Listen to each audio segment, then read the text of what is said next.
এদিকে আবার আমাকে লুকিয়ে লুকিয়ে বিয়ের জন্য ইয়ে করতেছে। মানে অন্য মেয়েকে বিয়ে করলে ডিমান্ড পাবে। কিভাবে সম্পর্ক হয় তোমার ওর সাথে? আমার সম্পর্ক আমার লুকাইতেছে। কিভাবে সম্পর্ক তোমার? আমাকে ও বিয়ের আগে থেকে ভালোবাসে, কোনোদিন আমাকে কিছু জানায় নাই। ভাই বোনের মধ্যে বন্ধুর মতো ছিলাম সারা জীবন। হ্যাঁ, ছোটবেলা থেকে একসাথে বড় হয়েছি। এখন আমার অন্য জায়গায় আমার বাবা দাদা আমার বিয়ে দিছে। ওর মনে এখন আমার জন্য ভালোবাসা আছে নাকি কোনোদিনও আমাকে জানাই নাই। বিয়ের আগে আমাকে বোন মনে করিয়ে, বন্ধু মনে করিয়ে সব কথা শেয়ার করতে ওর বন্ধুর বাড়িও আমাকে নিয়ে গেছে। কিন্তু কোনোদিন আমাদের খারাপ সম্পর্ক ছিল না। আমার দাদা বাবার পছন্দ মতো আমি বিয়ে করছি। যেদিন আমার বিয়ে, ওকে আমি দাদা হিসেবে, বন্ধু হিসেবে বলছি যে আমার বিয়ে, কালকে থাকবি। বিয়ের আগের দিনেও চলে গেছে, শিলিগুড়িতে থাকে, ওখানে চলে গেছিল। বিয়ের পরে আমার স্বামী আমাকে খুব টর্চার করে, মারধর করে।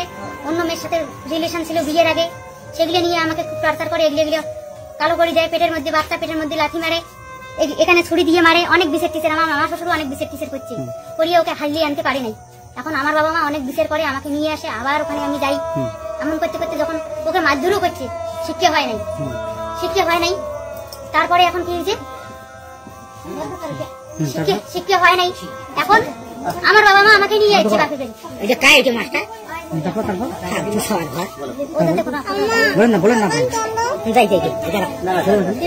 তারপর কি হয়েছে, আমার বাবা মা বিচার টিচার করিয়ে, মানে কি হয়েছে, ও 1 বছর থেকে বাইরের থেকে আসলো।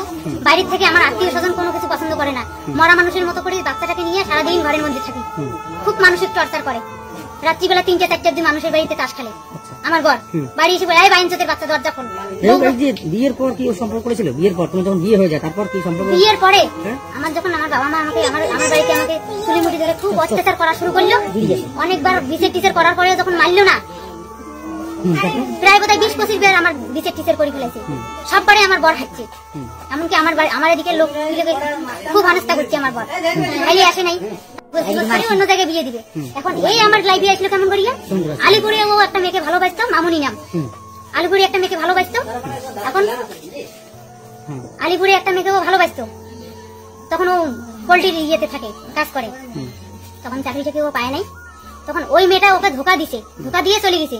এ তখন আমাকে ফোন করিয়ে আমাকে বলে কি, অমুকের নাম্বার দিয়ে একটু ট্রাই করি, দেখো তো মামি। তখন আমি ওকে হেল্প করার জন্য যতটুকু করছি, করার পরে এখন ও আমার পেছনে পড়ে গেছে, ও আমার প্রেমে পড়ে গেছে। এর সাথে কতদিনের সম্পর্ক আপনার? 2.5 বছর।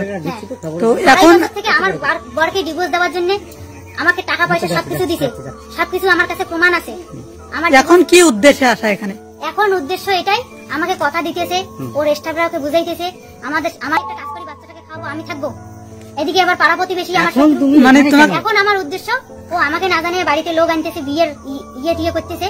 আমি এখন বাধ্য হচ্ছি, ও সকালবেলা আমাকে ফোন করছে, ও কোথায় কি করে না করে, বিয়ের সময় সবকিছু আমাকে জানায়।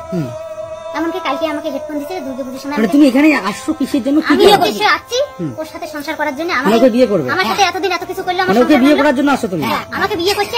আমি তোমার তো আগে বিয়ে হয়েছে, কি করে এখানে বিয়ে করবে তুমি? আমাকেও বিয়ে করছে তো, আমার ডিভোর্সের কাগজ টাগজ সব মানে এও বিয়ে করছে আপনাকে? হ্যাঁ, এও আমাকে বিয়ে করছে। কত রেজিস্ট্রি হয়েছে? রেজিস্ট্রি আমাকে করে নাই, রেজিস্ট্রি করে আমাকে নিয়ে যাবে। কিন্তু এর আগে আমাকে ছলনা করি, এখন অন্য মেয়েকে।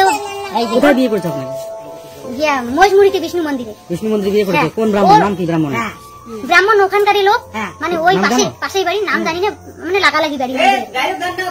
মন্দিরটার নাম কি? মন্দিরের নাম কি? পুরানা বিষ্ণু মন্দির। ওখানে বিয়ে করেছে। ওর আমার জয়েন্ট ফটো আছে। মানে হ্যাঁ, ডিভোর্স আমি সব অ্যাপ্লাই করছি। কাগজটা আমার এখন কোর্ট বন্ধ আছে, কোর্ট খুললে আমার কাগজটা হাতে আসি দেবে। এখন এর মধ্যে এ আমার সাথে মানে যদি আপনাকে বিয়ে না করে কি করবে? তাহলে আমি সুইসাইড করতে বাধ্য হবো। এখানে থাকবে? হ্যাঁ, আমি সুইসাইড করতে বাধ্য। ও আমাকে বিয়ে যদি না করে, আমাকে ও নিজের হাতে মারুক, আমি মানি নিব। আমার জীবন শেষ, আমি জীবন নিয়ে আর ভরসা করি না। আমার একটা মেয়ে আছে। তোমার নাম কি বলো? আমার নাম মাম্পি বর্মন, ভালো নাম মায়ারানী বর্মন। বাড়ি কোথায়? বাড়ি আমার পাশেই। মানে যার বাড়িতে যার বাড়িতে আসি, দাদুর উদ্দেশ্যে আসছি, যে ছেলের জন্য, তার নাম বিশপ রায় বসুনিয়া। মায়ের নাম হচ্ছে গীতা রায় বসুনিয়া, বাবার নাম প্রদীপ রায় বসুনিয়া।